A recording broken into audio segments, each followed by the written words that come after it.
Massive fallout after Andrew Cuomo says America was never that great. President Trump slamming the New York governor, and he's not the only one. Then the president stripping the security clearance of former CIA Director John Brennan. That's unprecedented.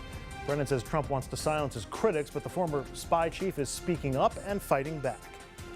And later, hundreds of newspapers band together to fight against Trump's attacks against the press. We'll show you what they're saying and how the president is responding. Good evening and welcome to RFL. I'm Andrew Whitman, in again tonight for Richard French. And we begin with Andrew Cuomo. He's debating Cynthia Nixon in just 2 weeks.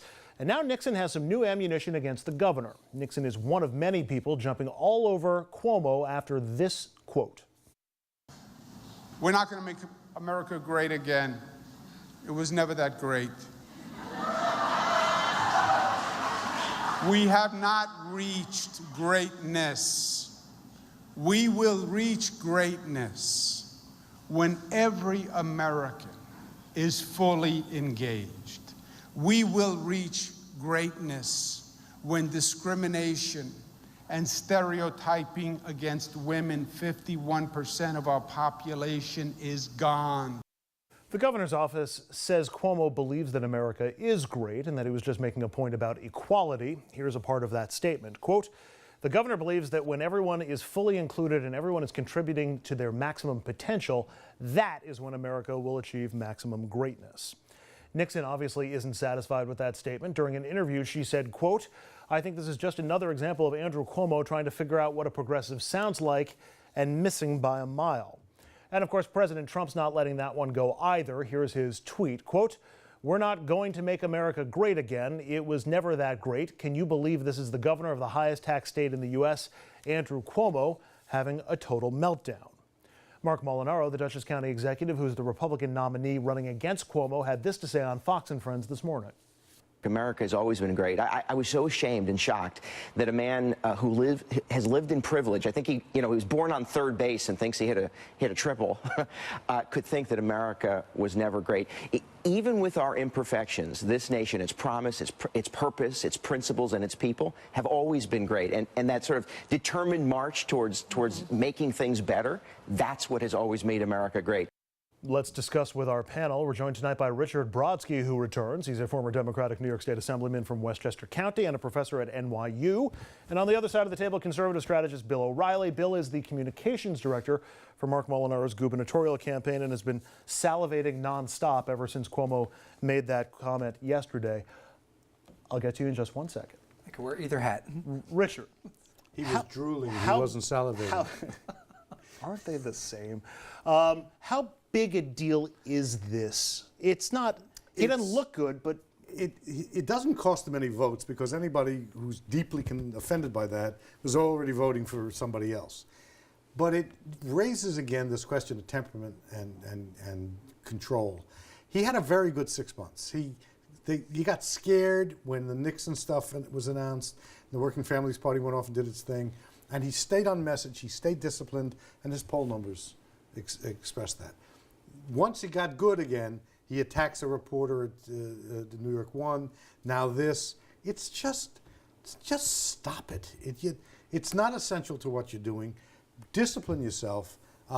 This will be a blip, but nothing that will cause him enormous electoral pain. Deep breath, Bill. Now. As the spokesman for the Molinaro campaign. You'd prefer me to do it from that side because I can do it as a consultant. May as well start there. Okay, I think what was most disappointing probably was that the governor thought that this was going to be a political plus to say that.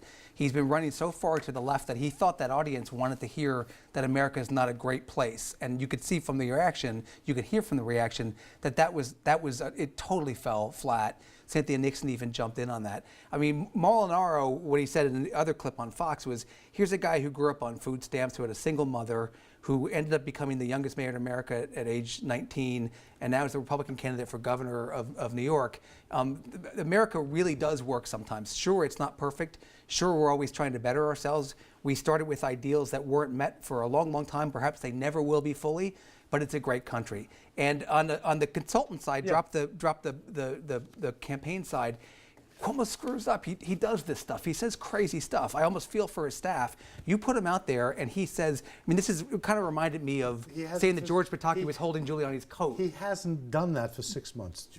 Well, they've been keeping him. They've kept him away from the press. No, he was disciplined. He does well when he's under threat. When he starts feeling a little comfortable, these stupid things come out. That's right. He thought he was comfortable up there. He was kind of jamming with the audience, and then this blurted out. And just as, again, being on the analyst side, he's going to pay for that for the rest of his career. No matter if he wins this year or not, if he runs for president, that's a clip that's really pretty tough. Is it? Because, first of all, he's clearly contrasting or trying to contrast himself with Trump and make the play off of Trump's Make America Great Again. He said what he said. Right. You can't explain this one away. No, I guess what I'm asking is what he said really that bad? Is it really that bad? Because you could make the argument that we're always aspiring to greatness. Then make that argument. Right. But he didn't. Right. He said, look, there's an argument in American history is full of things like slavery, the oppression of Indians, women. It's an argument worth listening to.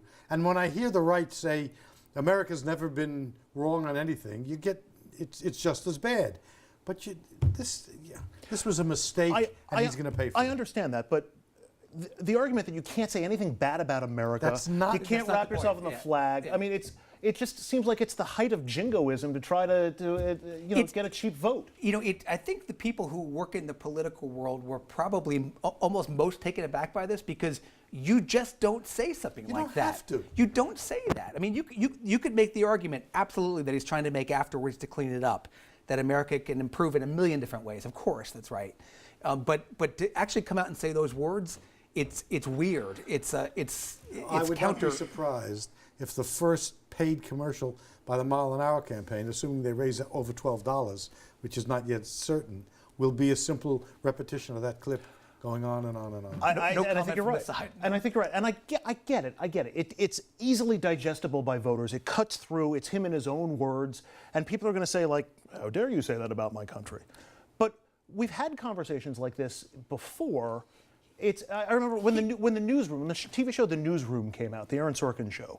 On the first episode, they had Jeff Daniels' character saying that America's not the greatest country in the world anymore, and that in the series that led to a whole big scandal and a lot of hubbub. But he makes a valid argument: we may not be the greatest country in the world anymore. When you look at literacy, education, income. He wasn't running for governor. Cuomo he has a habit of taking issues that other people have worked really hard on forever and suddenly claiming them in the most obnoxious way as his own. He's so sanctimonious. You got to remember, this is a guy that ran against the first African American runs in 2000 for governor, and Cuomo primaries him. Cuomo not the homo thing, pardon the expression. That has Kathy Hochul deliver chocolate chip cookies to the audience, the lieutenant governor. This is a guy who's not really lived up to what he's saying. You were doing fine until you just got personal. This was a legitimate mistake, and the problem is we live in a one-mistake environment where people like you two hammer them to death for one mistake. But if you're listening to me, one of you is, I'm trying to take this out of the politics now. It is one mistake. Now I want to talk about what he said, as opposed to hammering him for saying it or not hammering him for saying it. Is it really that bad what he said in the abstract? I know he's the governor. I know he's got politics involved. But is it really that bad? I'm going to split the difference between the two hats that I'm wearing. Take the. Oh my God! I've got Richard and Sybil on the show tonight. Take the Mark Molinaro story, and I'll just say this is my client. You have a guy, food stamps, single mom, the whole thing, and he always likes to say he came from a very ordinary family from the outside. There's nothing special about the family. They're regular American people, but he goes on to become a candidate for governor. The extraordinary thing about that is that it's not extraordinary. In America, look at Bill Clinton or Barack Obama or Ronald Reagan or Richard Nixon. They came from nothing, and they end up being presidents of the United States. That doesn't happen in the rest of the world very often. I'm talking about exceptionalism. Are you making the point that Cuomo was wrong? Is that your point? No, just say it. No, I'm actually, obviously he's wrong, but I'm speaking to Andrew's point that there is exceptionalism in America still. And that doesn't happen around the world. We're not the first in math. There's so many things we could do better, but it's still in a sane but America world, still has that. What would have happened here is that Andrew Cuomo would have said, "I misspoke." I Of didn't course. mean that. Of course. But that, because of people like On Bill the podium. and Marcus Molinaro, But on the podium. you can't do that. Right, on the podium, though. He could have said, and that's, anyone ever runs for office, take the advice. You mess up, say, what did I just say? Of course I didn't mean it that way. Done. Then there's nothing for the other side to hit you on. But that's not the world we live in right now. I understand it's not.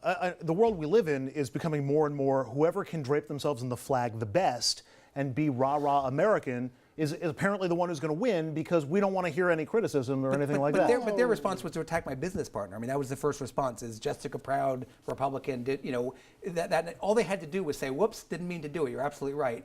Because I think Cuomo thought that he could play into this and get an advantage on the anti-Trump argument. Well, that's where and he Nixon's miscalculated. comment was pretty, Brilliant. Yeah. pretty shrewd. And that's where, if there's any impact on the left, it's that Cuomo looks opportunistic, not unpatriotic. I watched Cynthia Nixon's Twitter feed all late yesterday. I was waiting to see whether she would weigh in, and considering whether we should be critical of it for not doing it. And then she came in with that. It was brave and it was very well done. It was smart. And Now you're you're exactly right. pro-Nixon. He's anti-Cuomo. No, I thought she found. I think she found a very good way to weigh in on that. A very intelligent political way to weigh in on it, without giving up any of her progressive credentials. Political candidates are constrained by political realities. Marcus Molinaro knows how awful Trump is. He doesn't quite say it.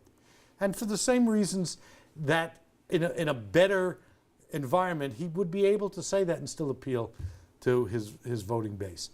Politics is not always laboratory science, rational, easily predicted. Cuomo made a terrible mistake. He's going to pay for it, but it isn't going to have a lasting consequence. Bill, put your campaign consultant hat back on. Okay. We're about 31 hours since he said it. It's probably a little too late for a mea culpa, or I made a mistake, or I misspoke. What should he do now? He could still do it. No. You could still do it. It's late, but he could still do it. Now you let it drift away, and you pay the price, as Bill said, later on. The problem is the clip's out there, so it's there forever. It's a beautiful TV ad for somebody. Does he have to address it? No. He shouldn't at this point. He had an opportunity to. He missed it. Let it go. Because I look across the river to Bob Menendez, who's running for re-election in New Jersey for the U.S. Senate. He hasn't really addressed the trial that he went through. And I think he's paying a penalty for it, at least when you look in the polls. If he doesn't address it, if Cuomo doesn't address this, will this catch up to him, Bill? It's not going to help him. It's certainly not going to help him. It's certainly not going to help him, but people are in the end going to vote based upon what they think a candidate can and will do for them in the things that matter to them. And this other stuff, be it even corruption stuff or these gaffes like that, don't usually last. You make a great point. I want to ask Bill, does it cost Cuomo any votes? Does it lead to increased voter turnout for Molinaro? What's the effect on election day? I think it costs some votes in the general election in the governor's race. From people who are going to vote for Cuomo who aren't, or people who are now going to turn out and vote for Molinaro who weren't going to vote? People who were undecided. It might be the kind of thing that would sway it. Okay. Not alone. This is an attitude and identity and defining moment for a persona, but not for a candidate. All right, we are now going to try to make RFL greater again. We'll take a break. It's always been great. It's always been great. We'll take What did he it can't say? be that great because Rich isn't here. Up next, President Trump stripping the security clearance of former CIA Director John Brennan. Brennan's been critical of President Trump. Trump's retaliating. Yet another presidential norm being shattered.